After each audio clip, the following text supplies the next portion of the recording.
Bharatiya Janata party ने चुनाव आयोग से कांग्रेस के वरिष्ठ नेता राहुल गांधी के खिलाफ शिकायत की है।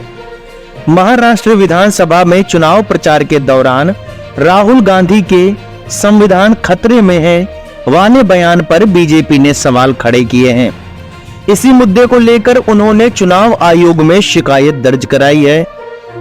केंद्रीय मंत्री अर्जुन राम मेघवाल और बीजेपी महासचिव अरुण सिंह के नेतृत्व में पार्टी के एक प्रतिनिधिमंडल ने निर्वाचन आयोग में अधिकारियों से मुलाकात की और शिकायत दर्ज कराई।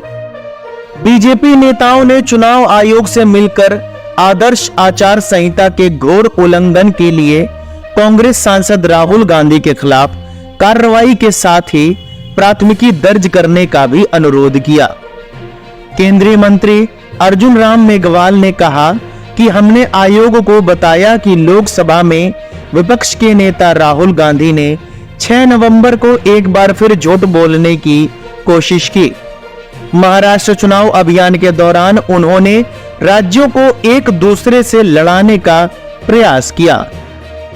केंद्रीय मंत्री ने कहा कि राहुल गांधी ने संविधान की प्रति लहराकर फिर झूठ बोला कि बीजेपी उसे खत्म करना चाहती है।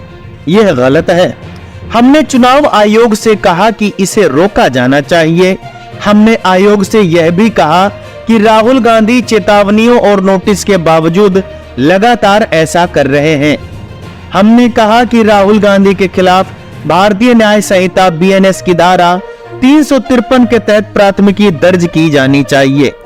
बीजेपी की शिकायत के मुताबिक 6 नवंबर को मुंबई में एक चुनावी रैली में राहुल ने दावा किया था कि एप्पल आईफोन और बोइंग विमान महाराष्ट्र से छीनकर दूसरे राज्यों में बनाए जा रहे हैं। इसी कार्यक्रम में राहुल गांधी ने बीजेपी पर निशाना साधते हुए आरोप लगाया था कि केंद्र की सत्तारूढ़ पार्टी और आरएसएस भारत के संविधान को नष्ट करना चाहते हैं। इसी मुद्दे को लेकर केंद्र की सत्ताधारी पार्टी ने चुनाव आयोग में कंप्लेन की है। इस खबर के बारे में आपका क्या कहना है, हमें कमेंट बॉक्स में जरूर बताएं।